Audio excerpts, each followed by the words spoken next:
I'm Brad Wolf, and welcome to Dire Den, and this is where we talk about D&D and role-playing games. And today we are talking about factions, and I do want to say this video took forever to get together, so I really hope you appreciate it and enjoy it and share it with your friends, scream it from the rooftops, because this was a lot of work.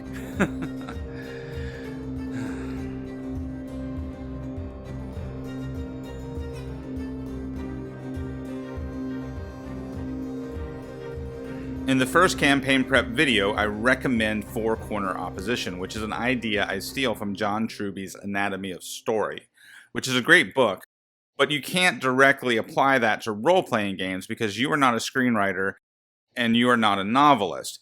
As a game master, you are telling a collaborative story with the help of your players. So Four Corner Opposition works a little bit differently. And what we do is we create 4 different factions of NPCs, all of which have the potential to be the big bad of the campaign. Then as your players focus on that faction, it informs your session prep, your encounter design, and your campaign prep as you put secrets and clues and plot hooks and NPCs in front of your players, and that is where the collaborative storytelling process comes together, because they have chosen the faction that they think are the bad guys. So this allows you to maintain a cohesive narrative, but still use sandbox-style gameplay. Now, throughout the course of this video, I'm going to show you the 4 different factions that I mentioned previously. However, each one I'm going to break down a little bit differently to show you some additional skill sets and how you can use those in this campaign prep method. The first faction we'll look at is the Spider Fang Goblins. And we already established that the boss of the Spider Fang Goblins is the Spider Queen, and she's a Drider. So you'll see as we prep these factions, we're going to be assembling them from various monster stat blocks. Then we're going to break these stat blocks down into 4 different roles. Now the concept of roles comes from 4th edition. So I use 4 roles to keep it simple, and they're easy to remember, especially if you ever played the game Halo.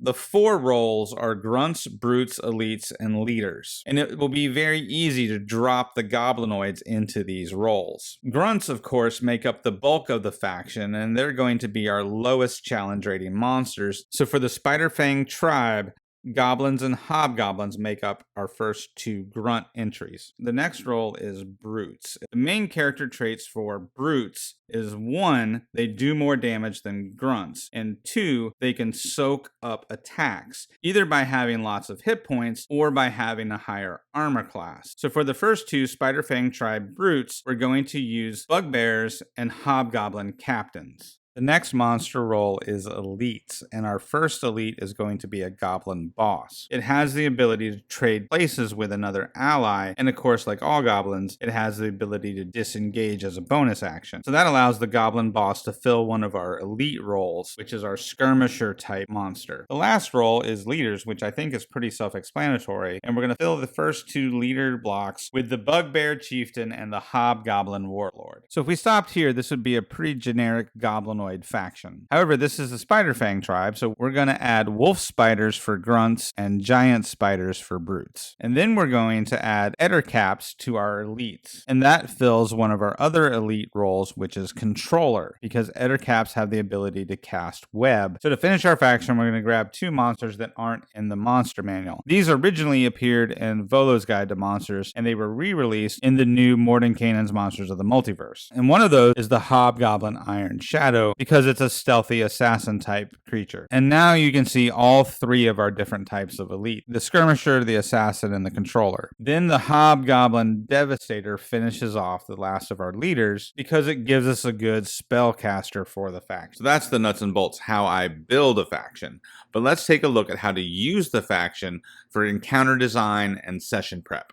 Now, it's very important to ask your players where they want to go next, and you can ask that at the end of the session or in between sessions, but you want to know in order to prep the next session. So once you know that the players are headed into Spider Fang Goblin territory, you can plan the encounters accordingly. And you wanted to prep 2 challenging encounters and 1 deadly encounter for your 4 second level characters. You could put a goblin boss with 2 or 3 goblins. Then you could put a giant spider with 2 or 3 goblins. Then you could combine a goblin boss, and a bugbear for a challenging encounter. Now, if you expected the characters to level up next time they take a long rest, you could also prep a deadly encounter for 3rd level characters, which could be a hobgoblin, 2 goblins, a goblin boss, all led by a hobgoblin captain. So now you have 4 different encounters ready for your next session. And this shows you how assembling a group of monster stat blocks for encounter design can inform session prep,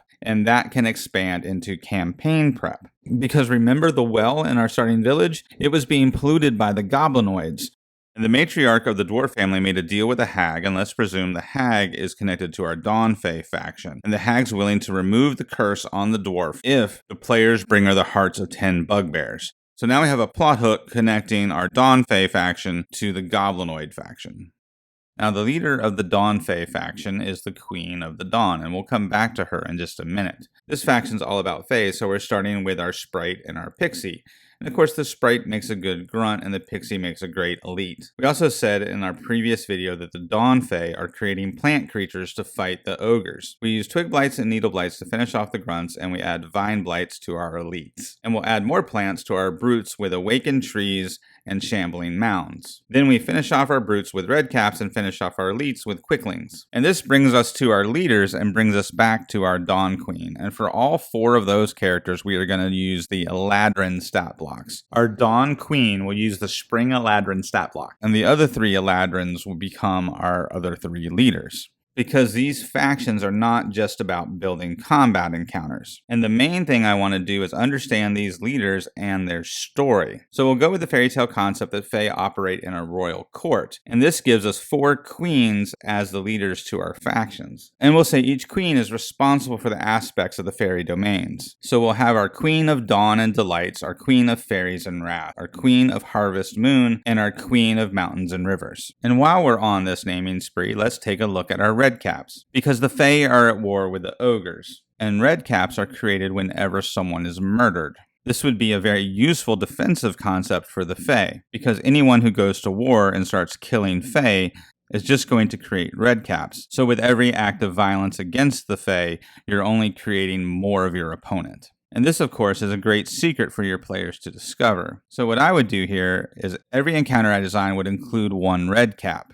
To make these characters stand out, not only describe their big red hats, but give them an interesting but sinister name. And I just assembled a list of names with Fantasy Name Generator, searching both fairies and fairy tale character names. So we just went from faction building to encounter design to session prep, and you can see how our conflicts between our factions inform our narrative. Now let's take a look at our Ogre King faction and use it to illustrate how monster design can further reinforce narrative.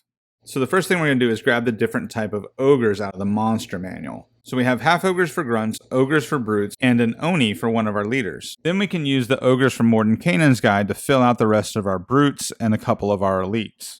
And remember, in our previous video, we said the Ogre King had recently hired orc mercenaries. So that way we can add 3 different kinds of orcs to our faction chart. And now that we have most of our chart full, we can get into the fun stuff, and that's tailoring our stat blocks to fit the theme of our faction. And now you'll notice in the chart that we need 1 more leader, and the ogres don't have any type of priest. So let's take the priest NPC stat block from the appendix in the back of the monster manual. But we're going to make this priest an ogre. And there's a few quick steps. Obviously, we need to make it large. And once you make it large, that changes its hit dice from a D8 to a D10. But also to keep the theme of ogres, we need to up the priest's strength so we can give her an 18 strength. And the other thing about being large is it gives you double dice on your weapon attack. So with the new strength bonus and the double dice on the weapon attack, this priest can dish out some damage. And that makes her feel like an ogre, but she still functions as a priest. Because story-wise, it would make sense that the ogres would have someone to heal them and someone to lead their worship. Whatever ogres worship. We're going to do one last thing with our ogre priestess. We are going to bump her spell casting up so she can cast 3rd level spells, specifically Animate Dead. And that way we can add to our grunts ogre zombies. So we only have one stat block left, and that's our Ogre King himself. In my vision for the Ogre King is he's just bigger and badder than all the other ogres. So I'm going to use the Fire Giant stat block. Because while it's unfortunate the Fire Giant doesn't have any fire powers, it makes it really easy to steal for our giant Ogre King.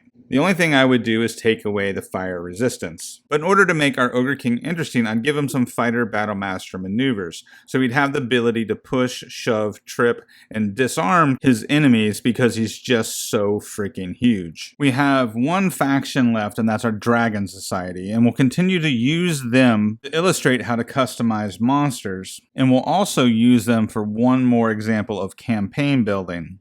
So real quick, let's throw together our Dragon Society. Now, the idea behind the Dragon Society is that they are a group of wealthy nobles that kind of run most of the politics in this local region. So even though the leader of the Dragon Society is an adult blue dragon, we're going to give him the polymorph ability so that he can become human and interact with the rest of the society. We'll use the black dragon and some guard drakes as our brutes, and a fairy dragon and a young white dragon as our elites. And we'll upgrade our white dragon with some spellcasting abilities so she can be a controller. As a bonus action, she can cast Fog, Cloud, Gust of Wind, or Spike Growth. Think of the Spike Growth as big icy spikes. And we have our green dragon, and we'll come back to her in just a minute. Then we'll pull from our NPC appendix again, adding the Scout, the Noble, and the Mage. But whenever we feel like it, we can always upgrade one of these from human to Dragonborn in order to fit our theme. And instead of being a wizard, our Mage can be a dragon-blooded sorcerer. So you could just switch intelligence and charisma and add some meta magic abilities to the stat block. And now I hope you're getting the gist of how to modify stat blocks to fit the theme of your faction. But we still have a few more slots to go. And we're going to use our priest again, and we're going to use our half-red dragon stat block. And that's going to help us with our last couple of entries. Because not only does the monster manual have the half-dragon stat block, it also has a half-dragon template that you add to other stat blocks. And we're going to add a half-dragon druid. And what's so cool about that is druids can wild shape. So not only are we adding the half-dragon template to the priest and a druid, but we're also adding the half-dragon template to a bear. That's right, a half-dragon bear. So when our half-dragon druid wild shapes, yeah, that's cool. So you might be asking why a group of druids would be working with a political group like the Dragon Society. Well, the druids are more loyal to the green dragon than they are to the rest of the society. Because of course our green dragon is invested in the nearby forest. The druids are also responsible for training the guard drakes as well as ravens because the Dragon Society uses ravens to communicate. But one of the powers of a green dragon is the ability to use rodents and birds as spies. So while the Dragon Society is using ravens to communicate across distance, the Green Dragon stays aware of the whole society's business because she's in tune with the ravens. And this is where we get a faction within the faction. Because the Green Dragon has her own agenda and plans to overthrow the Blue Dragon. And now you see how this faction design can really get fun. So ultimately, it's the DM's job to provide conflict and let the players overcome that conflict, and their success then drives a narrative. And this faction design approach helps you do exactly that. Create conflict at both the session prep and encounter design level, as well as the campaign prep and world building level. So the only other thing you might need are some maps and dungeons. Keep on the Borderlands is a classic adventure that has orcs and goblinoids, as well as kobolds and an evil cult. And you can easily replace the evil cult with the Dragon Society. And then right outside the dungeon is a swamp full of lizard folk, which you could replace with the Dawn Fae faction. Keep on the Borderlands was a first edition adventure, so it can be used with any of the D&D retro clones or newer OSR products like OSE or Shadow Dark. However, Goodman Games makes a 5th edition version, so you could also run it that way. Now, two other classic adventures are Sunless Citadel and Fury Forge. Sunless Citadel has a villain who's making blights from an evil tree.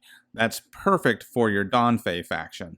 And then Sunless Citadel also has a bunch of goblinoids as well as kobolds, and again, you could attach your kobolds to the Dragon Society. Since these two adventures were written for 3rd edition, they would easily translate to Pathfinder 2 for those of you who are playing that. Also, Fury Forge has orcs led by an ogre and a black dragon, so that can connect to our Ogre King faction and our Dragon Society faction. But Sunless Citadel and Fury Forge are also available for 5th edition in the Tales of the Yawning Portal book, or on D&D Beyond. The other cool thing about Fury Forge is it centers on a plot around a dwarven forge that makes magic weapons. And you know what other adventure also centers on a dwarven forge that makes magic weapons? Lost Mines of Phandelver. And Phandelver contains a cameo of a green dragon and a dragon cult. There's your Dragon Society again. It also has Cragmaw Castle, which is full of goblinoids. So that's how you can use this campaign prep method to create a campaign from scratch with your own creativity. Or you can stitch together different adventures and build a campaign that way. So hopefully you see that being a dungeon master is not as difficult as you may have thought before. And all you need are some good tools and some good resources to really build your campaign well. And ultimately, that's the goal of this channel. I want you to be as successful as possible with the games you want to run. And thanks again for visiting the Dire Den.